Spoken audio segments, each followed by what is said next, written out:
Hola, ¿qué tal? Muy buenas noches, bienvenidos a Noticias 22. Qué gusto estar con ustedes. Rafa, ¿cómo estás? Mi querida Laura, muy contento de saludarte de nueva cuenta para compartir lo más destacado de la información artística y cultural en México y en el mundo.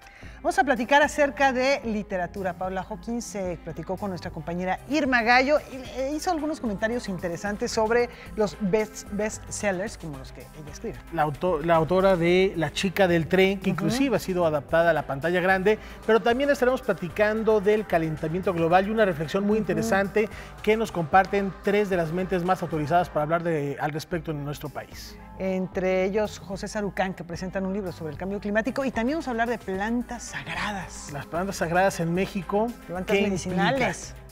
Y por si esto fuera poco, estamos a unos días, el 8 de septiembre arranca el Tour de Cine Francés. Más de 70 ciudades van a recibir esta muestra fílmica. Esto y mucho más aquí en Noticias 22. Comenzamos.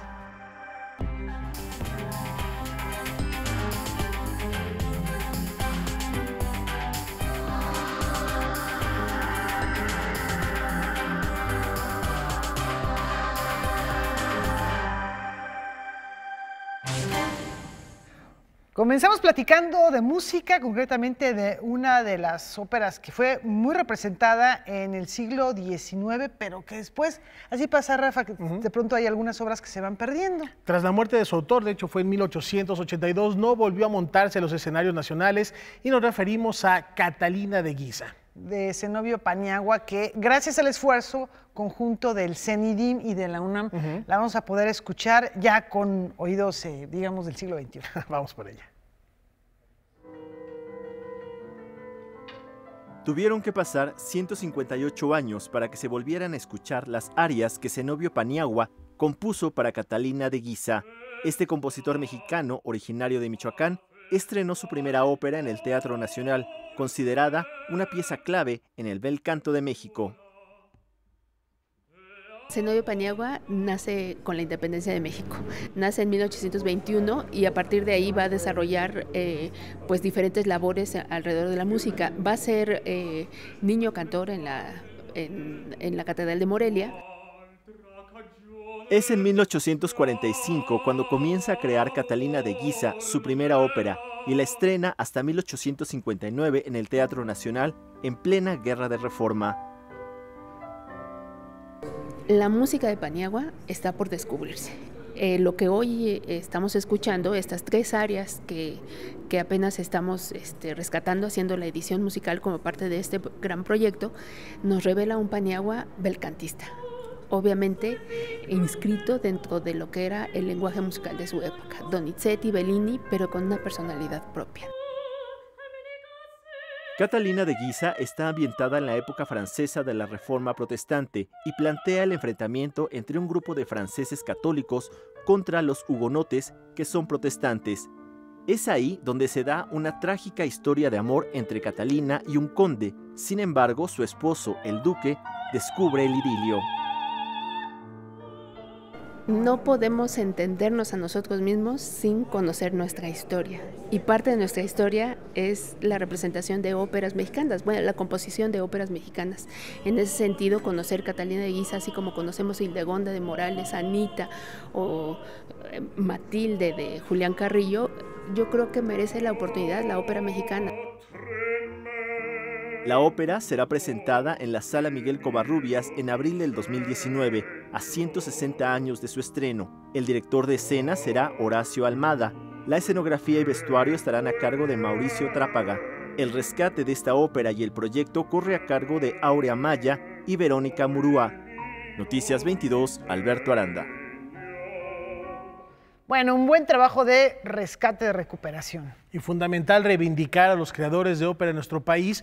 Han pasado prácticamente 2 siglos y no se había interpretado nada del maestro Paniagua. Y así pasa inclusive con los compositores del siglo XX. Hemos referido tantas veces al maestro Daniel Catán con un gran conjunto de óperas que primero se estrenaron quizá algunas de ellas en Estados Unidos y que después de años regresan a nuestro país. Fundamental encontrarnos con estos compositores y demostrar que en México también hay una tradición de composición operística que hay que revalorar. Y además de que se representen en la escena, que sean grabadas. Ah, por supuesto. Para que, quede en la por ejemplo, memoria. en el caso de Daniel Catán, se han grabado algunas de las obras que dice uno, ojalá se representen, pero existe ese documento, ¿no? Para que la gente las pueda disfrutar desde muchas partes del mundo. Y ahora vamos con artes visuales. A propósito Pintura. de referentes artísticos de nuestro país, ya habíamos presentado una exclusiva con el maestro Manuel Felgueres y ahora la invitación es a visitar los Felgueres de Felgueres. Así se titula esta exposición de pintura, y es pintura, pero también escultura y grabado, y con la cual este creador zacatecano se suma a la celebración por los 75 años del Seminario de Cultura Mexicana. Es una muestra que ya fue inaugurada, ya la podemos ir a visitar.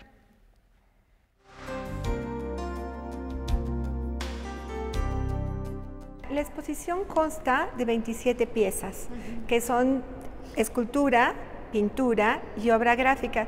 Toda la obra que podemos ver aquí ahorita está hecha de la última, se puede decir que es una producción reciente porque tiene de la última década. En el marco de las actividades para conmemorar el 75 aniversario de su fundación, el Seminario de Cultura Mexicana presenta la exposición Los Felgueres de Felgueres. Manuel es un gran artista, y es pintor y es escultor. Son las dos cosas, es un artista muy completo, ¿no? Es un artista que, como tú puedes ver, él plantea diferentes cosas en sus trabajos. Por ejemplo, en los óleos tú ves una geometría, una abstracción geométrica perfecta. Y en la escultura hay una dinámica, hay un equilibrio inestable, un equilibrio vivo, que logra a través de contrapesos, a través de inclinaciones de las formas, y lo que tú sientes en ella es, como te digo, un equilibrio inestable, una obra viva. Mira, la obra de Manuel Felgueres recrea, evoca el orden del caos. Los Felgueres de Felgueres estará abierta al público hasta el 8 de octubre en la Galería del Seminario de Cultura Mexicana en Polanco. Noticias 22, Irma Gallo. Y vamos a otra manifestación, además un encuentro que es una delicia porque se pueden ver, por ejemplo, muchas comedias románticas, películas de enredos, algunos dramas, la presencia de Catherine Deneuve en esta muestra fílmica. Siempre el cine es una gran ventana para conocer a otros países y lo mejor de la cinematografía francesa contemporánea regresa a nuestro país. Es la 21ª edición del Tour de Cine Francés que va a recorrer 74 ciudades de la República a partir del 8 de septiembre.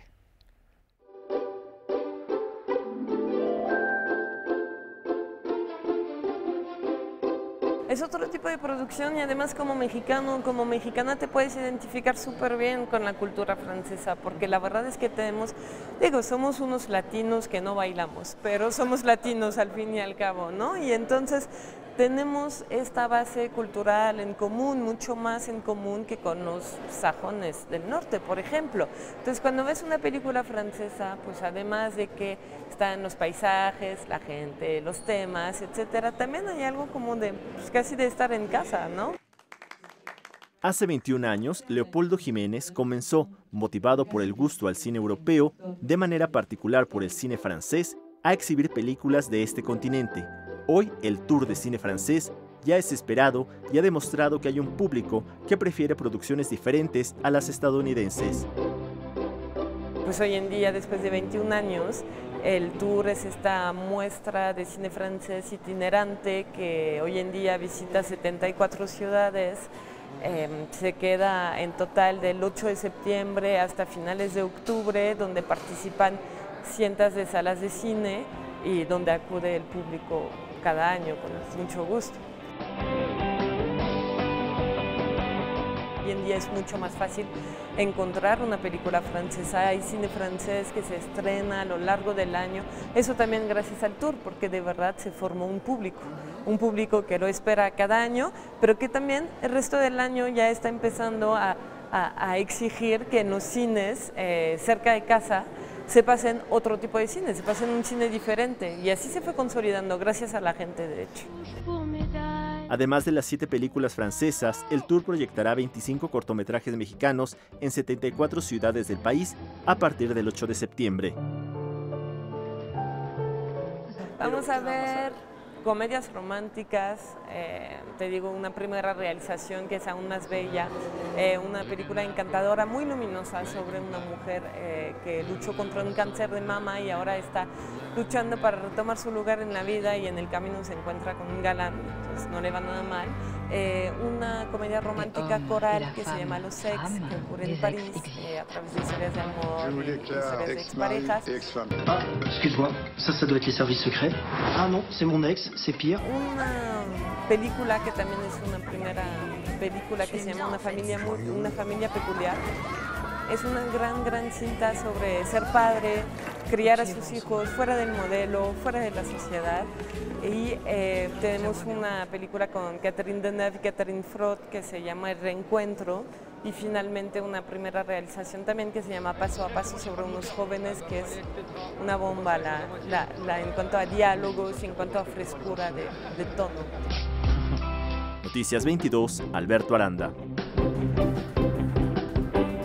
Bueno, pues ya a punto de comenzar. Emocionante y además recordando que podríamos decir que Francia es la cuna del séptimo arte, si nos vamos a los hermanos Lumière, más adelante a Georges Méliès un largo etcétera de personajes que en estos centurias pues le han dado cine al mundo y ahora lo más destacado, lo más nuevo del séptimo arte galo. Películas recientes, recién salidas.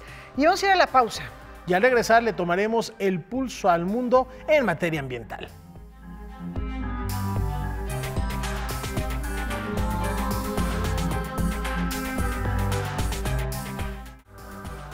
En este segmento, Rafa, vamos a platicar acerca de varios asuntos que resultan de interés y que tienen que ver con la relación que tenemos con nuestro entorno, con la naturaleza, que a veces desaparece dentro de los paisajes urbanos, pero que habría que reflexionar permanentemente en que hay que protegerla, hay que cuidarla, no solamente decirlo, sino tomar ciertas acciones, y para ello hay que estar bien informados. Digamos que es un bloque verde y el cambio climático es una problemática que no solo debe preocuparnos, sino a la que debemos comenzar a darle una solución desde nuestras propias trincheras. Y sobre este tema abordaron José Sarucán y Julia Carabias, que son coautores del libro Cambio Climático, Causas, Efectos y Soluciones.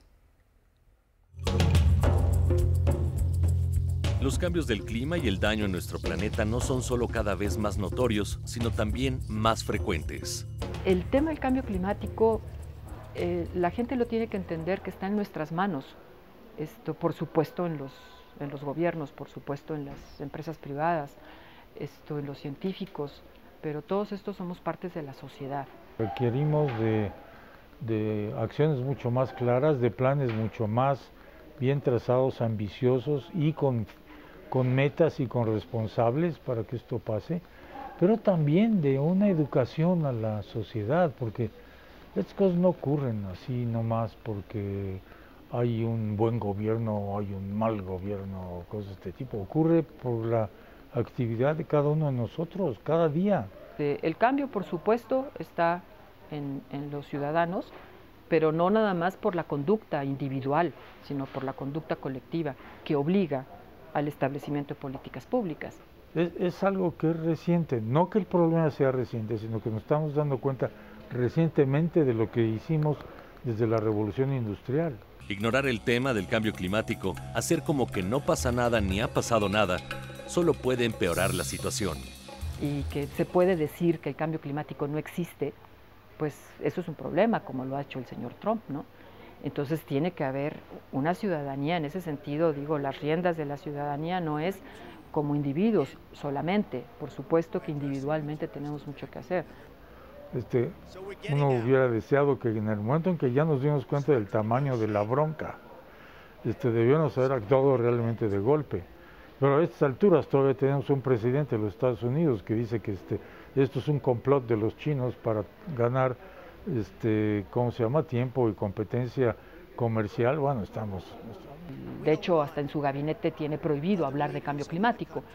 Dice, en caso de que tengamos un fenómeno raro, hay que decir que es una sequía extrema, por la variabilidad del clima, ¿no? Con la intención de hacer el tema simple y del entendimiento de todos, se publicó el libro El cambio climático, causas, efectos y soluciones del Fondo de Cultura Económica, escrito por el doctor Mario Molina, la doctora Julia Carabias y el doctor José Sarucán. Lo valioso del libro es que está hablando de la ciencia del clima, o sea, nos explica qué es el clima, para que la gente lo entienda.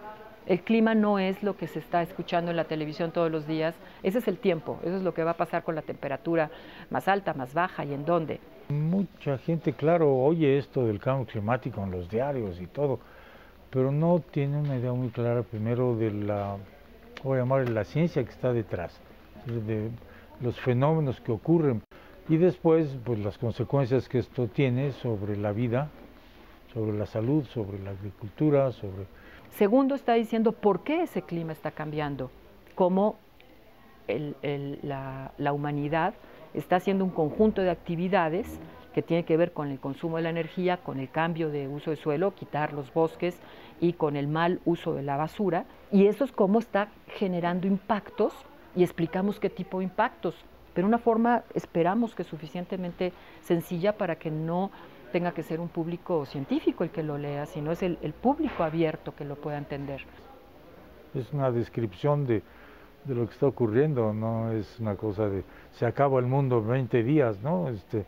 Pero sí se va a poner muy complicado si no hacemos las cosas como deberíamos estarlas haciendo.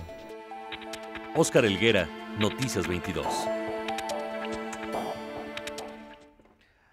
Muy grave el hecho de que el presidente de Estados Unidos, que lo hemos comentado aquí en varias ocasiones, pero no solamente es él, hay muchos grupos y además muchos grupos con intereses que, económicos, claro, que niegan, lo cual, bueno, pues es realmente absurdo porque científicos como estos mexicanos de los que hablamos, pero muchos otros, la comunidad científica internacional coincide en que hay un origen antropogénico también dentro de todo esto. Y es un hecho ya, es irreversible, pero lo que podemos sí es frenarlo y evitar que se aumente la temperatura en estos 2 grados que comentan en este libro, que representaría una catástrofe de proporciones inimaginables. Inéditas, no las conocemos. Entonces hay que tomar desde nuestras trincheras. ¿Y cómo podemos tomar esas medidas? Con estos consejos que nos dan en este libro. Vamos a seguir platicando acerca de estas consecuencias y las posibilidades que existen.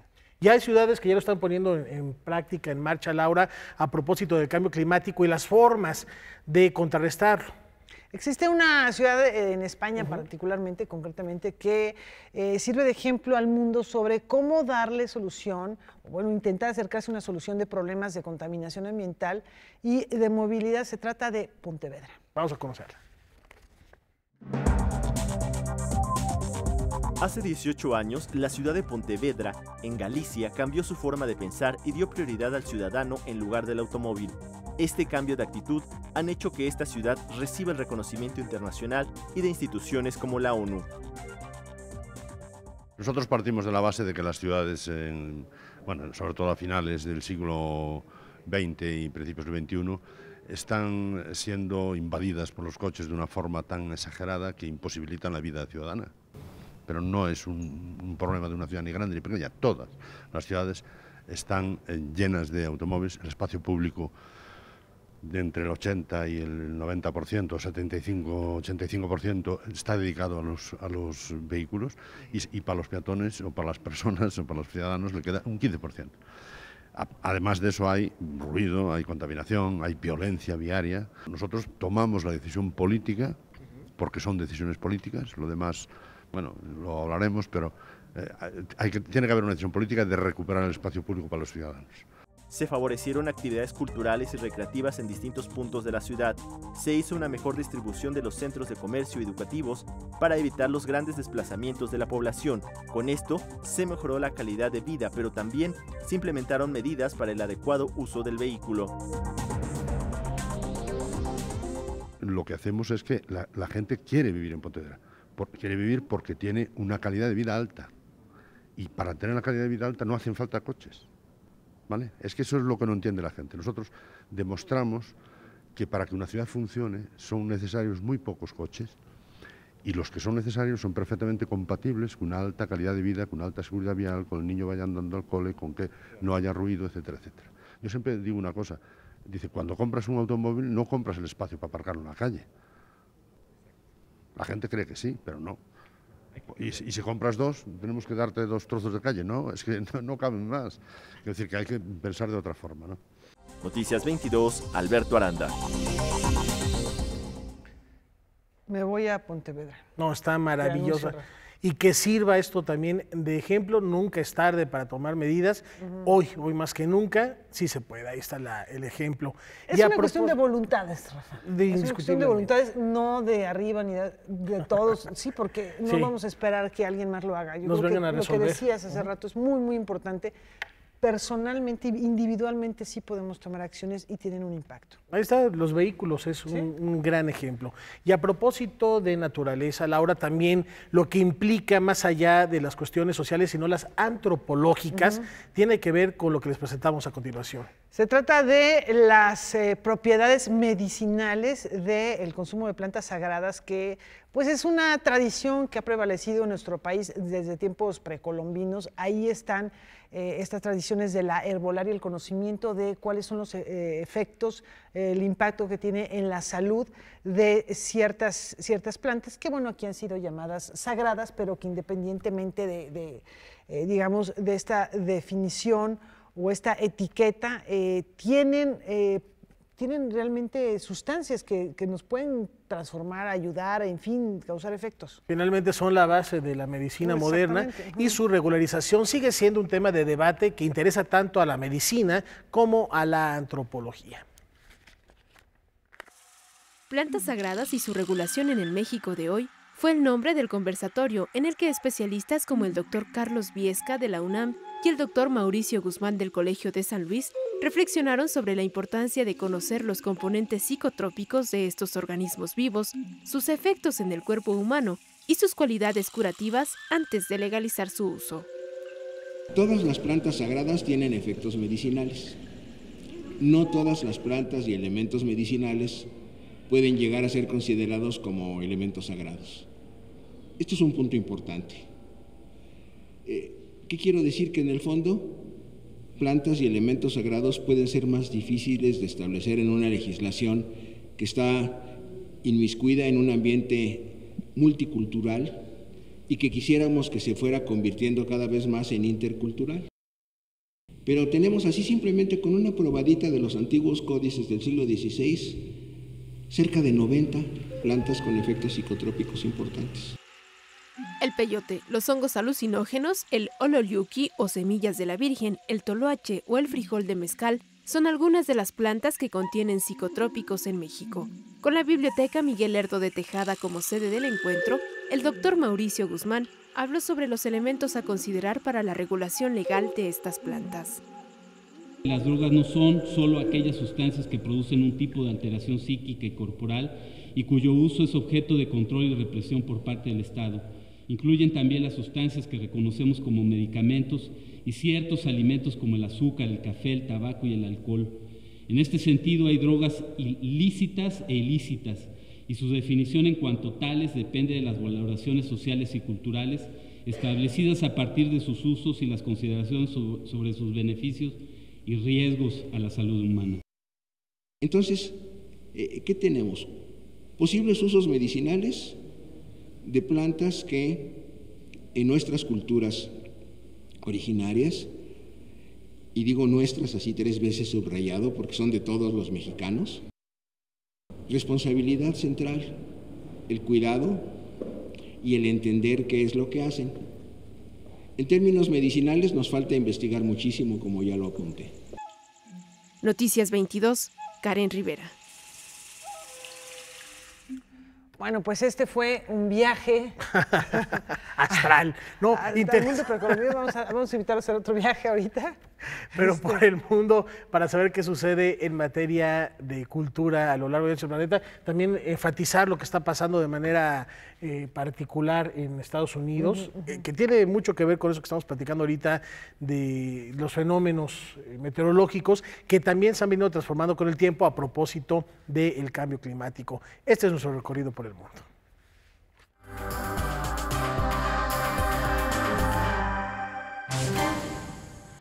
La NASA dio a conocer imágenes que muestran cómo la tormenta tropical Harvey tiene un movimiento lento. Además, las cámaras de la Estación Espacial Internacional capturaron su magnitud, la cual se fortaleció el pasado viernes cuando tocó la costa tejana de Estados Unidos. Los vientos alcanzaron una velocidad de casi 210 kilómetros por hora. El fenómeno ha causado diversas inundaciones en Texas y ha cobrado la vida de al menos 9 personas. El 6 de septiembre el Papa Francisco visitará Colombia. Mientras eso sucede, artesanos del país han dedicado su tiempo para diseñar sotanas y adornos hechos a mano que representan la belleza natural y la cultura de su nación. Los vestuarios los utilizará el pontífice en los diferentes viajes que realice, ya que cada uno de ellos muestra una región diferente del país. El gobierno de Chile rechazó los planes de la compañía minera Andes Iron para un proyecto minero de $1 millón porque perjudicaría la vida marina, que incluye a la especie de pingüinos que está en peligro de extinción. La empresa chilena quería extraer millones de toneladas de hierro en la región de Coquimbo, pero los ministros lo rechazaron por falta de garantías ambientales. Coquimbo está cerca de las islas que forman la Reserva Nacional Pingüino de Humboldt. Ahí está también la preservación del planeta. Esto es lo que hay que rescatar a propósito del cuidado del medio ambiente. Antes de la pausa, nos está llegando aquí un Twitter y quiero agradecer a Miguel Cámara, de verdad, por sus comentarios. Un fuerte abrazo y gracias por sintonizarnos. Por supuesto, aquí a cada ratito está apareciendo, lo tienen en la aplicación, las cuentas de Twitter, las cuentas de correo. Háganse presentes porque este programa es de todos ustedes. Y vamos a la pausa cuando regresemos la entrevista que Irma Gallo realizó a la escritora británica Paula Hawkins, quien asegura desconocer la fórmula mágica para hacer una novela de éxito. No le creo nada. ¿Será verdad? No le creo que para nada que desconozca la fórmula. Regresamos con esto.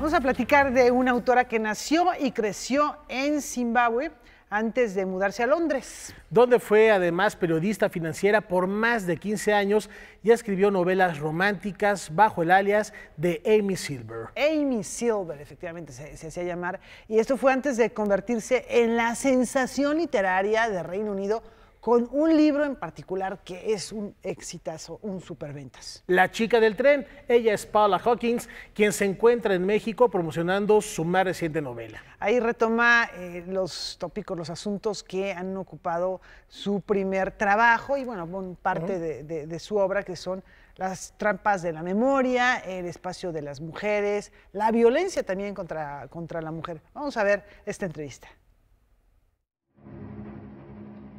Paula Hawkins, la autora de La chica del tren, con más de 20 millones de ejemplares vendidos en todo el mundo y que se convirtió también en un éxito cinematográfico, está en México para presentar su más reciente novela, Escrito en el agua.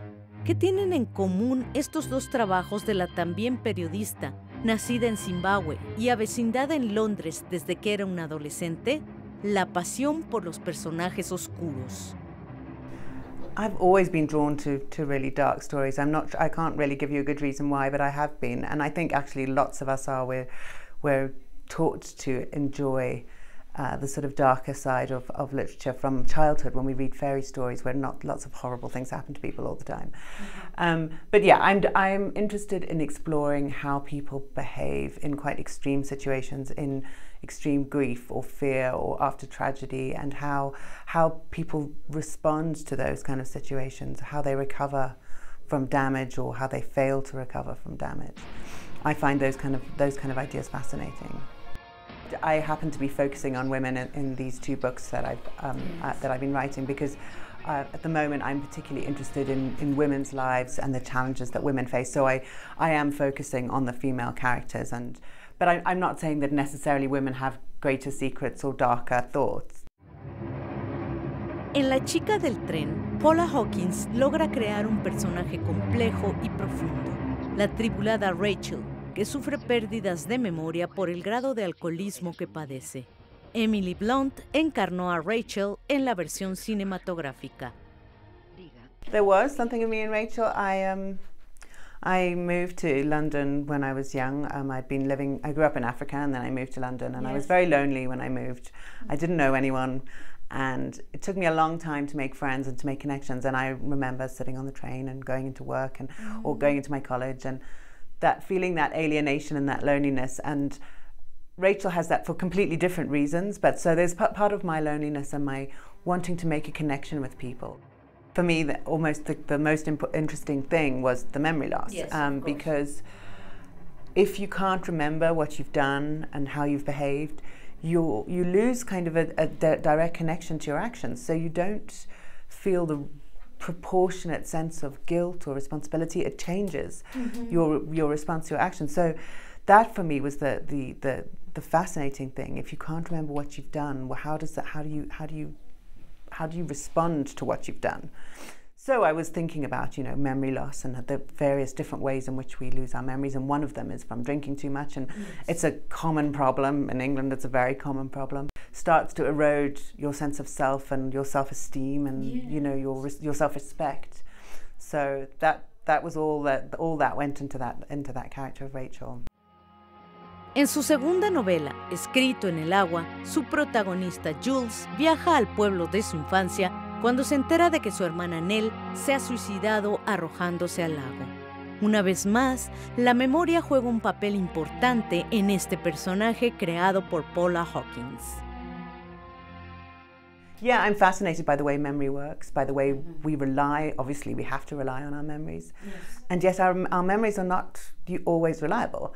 Everybody misremembers things. Everybody changes the stories they tell about themselves. Jules in this book, her memory has been changed, warped, I suppose, because she's trying to recover from a traumatic incident in her past. And one of the things we do to recover from trauma or tragedy is to tell ourselves maybe a slightly different story, so we can maybe not forget about it, but get around it, or focus on a different aspect of the memory. La chica del tren y Escrito en el agua están publicados por Planeta. Noticias 22, Irma Gallo. Seguimos hablando de literatura. Sí, no nos extraña que esta también llegue al cine, ¿eh? No, pues sí. Tinta Nueva Ediciones entregó anoche la tercera edición del Premio Nacional de Poesía. La escritora Verónica Palacio recibió el Premio Nacional de Poesía Rogelio Treviño 2016 por su obra El vuelo del ángel. La poesía de Palacios, quien dirige la revista de creación cultural Papalozzi, se inspira en la naturaleza, la soledad, la muerte y el erotismo, y fue seleccionada de entre más de 300 trabajos literarios que participaron en esta convocatoria. Para mí la poesía es una manera de poder estrechar esos lazos de soledad, ¿sí? Con uno mismo, de poderte conocer a ti. Y también otro lado de mi poesía que hago es poesía social, en donde digo, un ejemplo de ello es un tema que manejo aquí, que es el tema de los 43, y otros temas que he manejado de poesía social, de las muertas de Juárez. Tinta Nueva Ediciones, dirigida por el escritor chihuahuense Federico Corral Vallejo, otorga este reconocimiento desde el 2014 sin estímulo económico debido a la falta de apoyo por parte de las instituciones culturales. El premio consiste en la publicación de la obra que no rebasa las 30 cuartillas, la presea Rogelio Treviño y una escultura en cerámica. Cada vez están reduciendo más los apoyos, este tipo de premios, este tipo de incentivos y motivaciones para que puedas exteriorizar todo ese tipo de sentimientos. Noticias 22, Karen Rivera. Y vamos a platicarles también de novedades, la nueva novela de Imanol Canellada. Que no solo resuenan los acordes del músico húngaro Erik Satie, sino también su divisa, uno de los conflictos que más ha nutrido a la literatura. La tensión entre el padre y el hijo. Wow. Un hospital en Hermosillo, Sonora, cuenta con un piano en el vestíbulo. Un indigente sucio y desaliñado entra al lugar, causando incomodidad y desconfianza entre las personas que ahí se encuentran.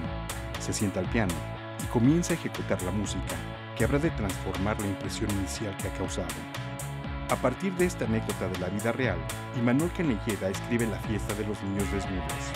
La pésima relación de Gregorio, el protagonista, con su padre, y la inminente muerte de este último, habrá de dar nuevo giro a la vida de Gregorio. La cuestión edípica está presente ahí, el mito de Edipo atraviesa buena parte de la novela. Yo diría que es incluso un motor, ¿no?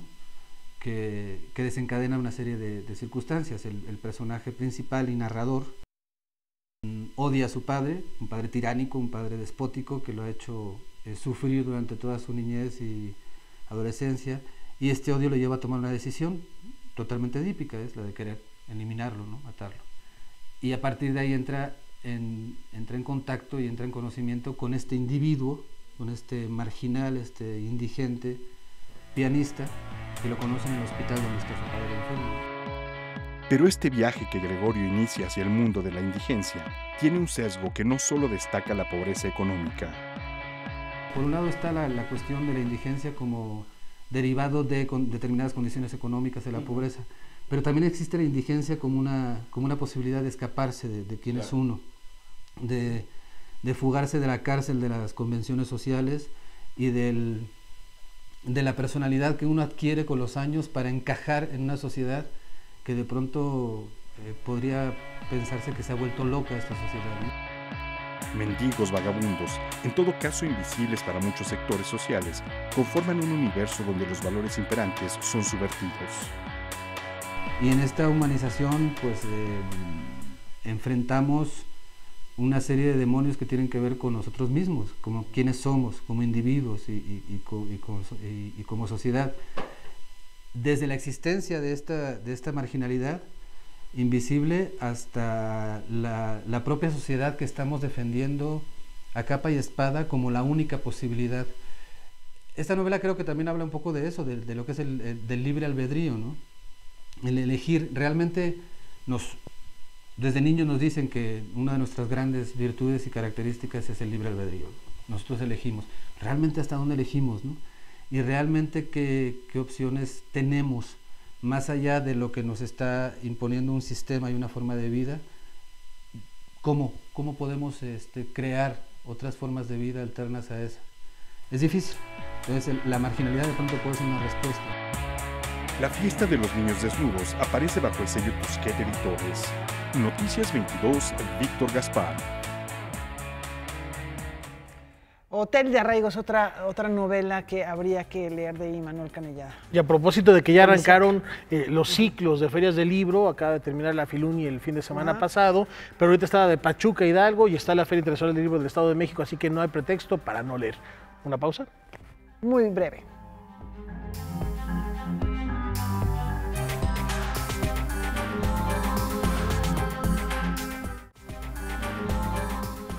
Esto tiene que ver con la 13ª edición de la Bienal FEMSA. Ha anunciado ya cambios importantes para su estructura. Vamos a ver de qué se trata. La Bienal FEMSA se renueva. El primer cambio que tendrá esta 13ª edición es que cambia de sede y ahora se realizará en la ciudad de Zacatecas, así como en Guadalupe, Tlacoayeche, Beta Grande y Jerez. Así también, a lo largo de 18 meses, se realizarán diferentes actividades y no solo la exhibición de obra. Este programa contempla varias plataformas.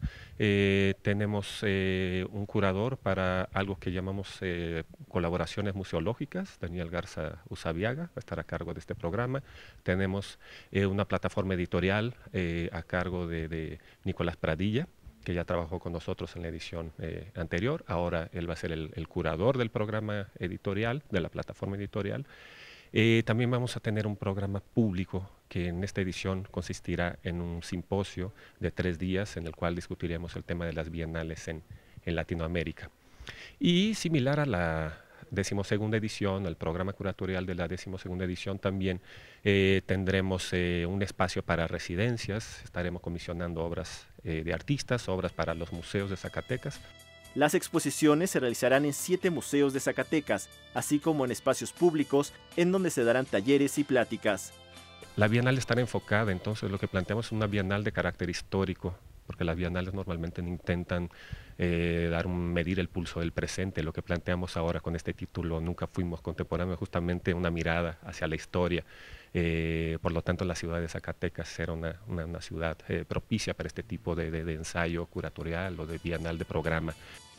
Con respecto a la adquisición de obra, la cual se integra a la colección FEMSA, el director artístico aclaró que se está trabajando en ello.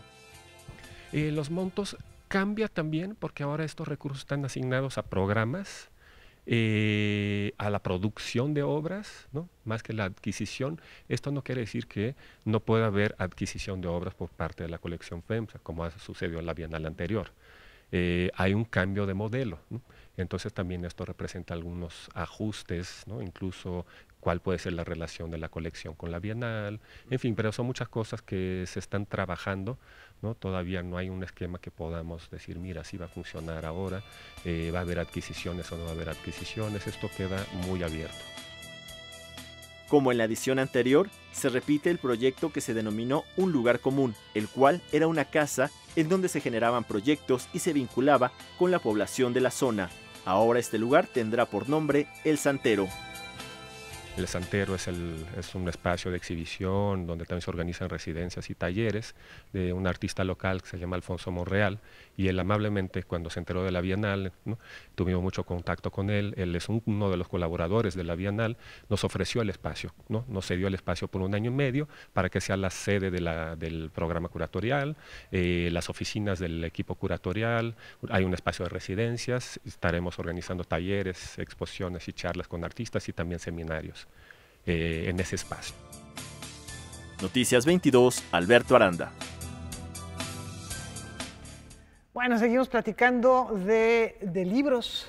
Pero de los ecos literalmente musicales que nos dejó la Feria del Libro Universitario, que recibió a la Benemérita Universidad de Salamanca con 800 años de historia en ese festín literario organizado por la UNAM. Sí, estuvo la Academia de Música Antigua de la UNAM, que ofreció el primero de lo que se espera serán muchos conciertos y muy exitosos, ¿no?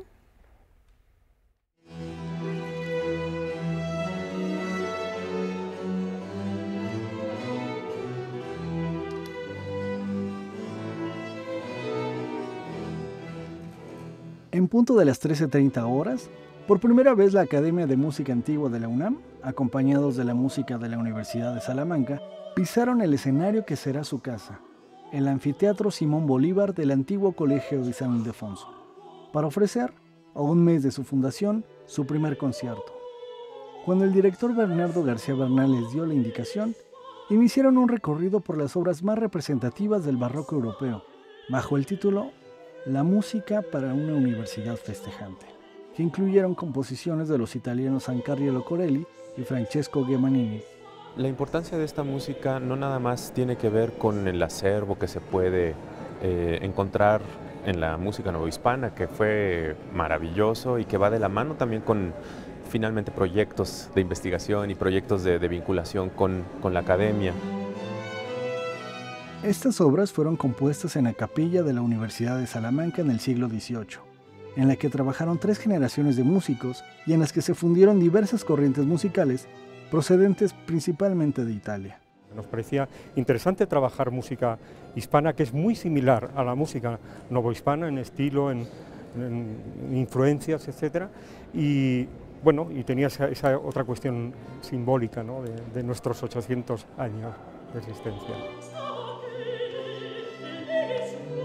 Este proyecto sonoro tiene el objetivo de impulsar la formación académica y artística a nivel profesional de jóvenes especialistas en músicas del siglo XVII y XVIII. ya está generando muchos retos de formación, de estilo, de conocimiento del propio instrumento. De algunos chicos no habían tocado con cuerda de tripa, no habían tocado con arco barroco. Entonces, bueno, digamos, el lenguaje idiomático del instrumento es totalmente diferente, ¿no? En algunos casos, la propia afinación, etcétera. Pero más allá de eso, me parece que los retos tienen que ver con justo poder formar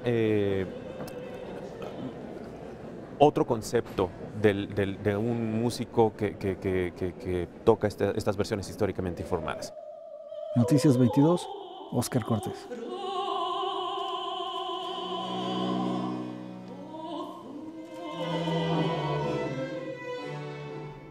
Y bueno, celebrando sus 800 años de existencia, la Universidad de Salamanca pues tiene varias actividades programadas. Entre ellas compartirnos la obra de uno de sus más destacados alumnos y que llega a ser rector en 3 ocasiones, el maestrísimo Miguel de Unamuno.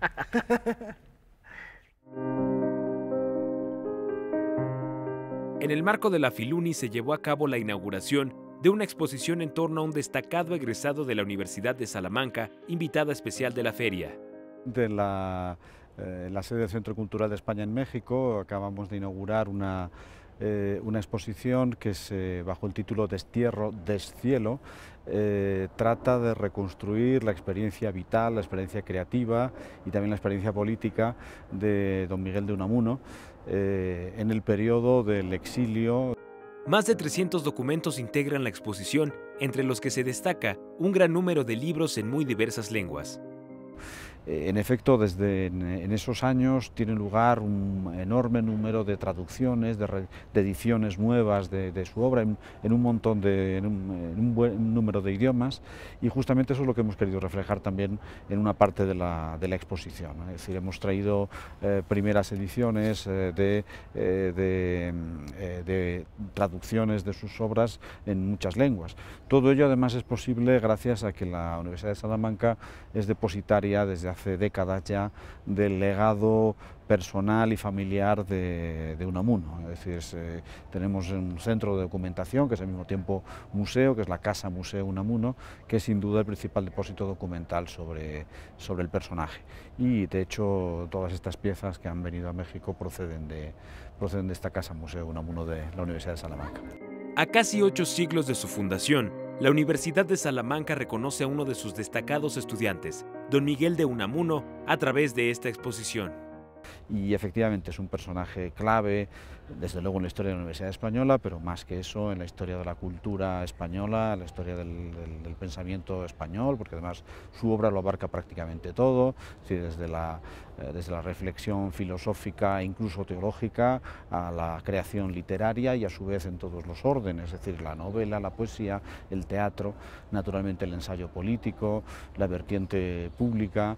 Es decir, Unamuno era un verdadero titán en este sentido, del que lógicamente la Universidad de Salamanca se siente particularmente orgulloso. Unamuno fue muy consciente de la necesidad de que existieran lazos, de que existieran puentes entre la cultura española y la cultura de países latinoamericanos. Toda esa condición de latinoamericana, de pensamiento latinoamericano, se reúne muy bien en Unamuno y en consecuencia esta exposición de la que podemos disfrutar ahora durante unas cuantas semanas, pues será espero una gran ocasión también para que en Ciudad de México se pueda profundizar o desarrollar el conocimiento de este insigne autor de nuestra cultura y de nuestra universidad. Con información de Salvador Perches Galván, Francisco Hoyos, Noticias 22. Y ya nos despedimos, Rafa. Así es, recordando a 6 años de su partida al legendario blues band David Honey Boy Edwards, amigo muy cercano de Robert Johnson, quien se hubiera encargado de mantener viva esta tradición del blues del Delta de Mississippi hasta su deceso en 2011. Así que disfrútenlo, muy buenas noches, los dejamos con este recuerdo. La cita mañana en el horario de costumbre, Noticias 22. Gracias, Laura. Muchas gracias, buenas noches.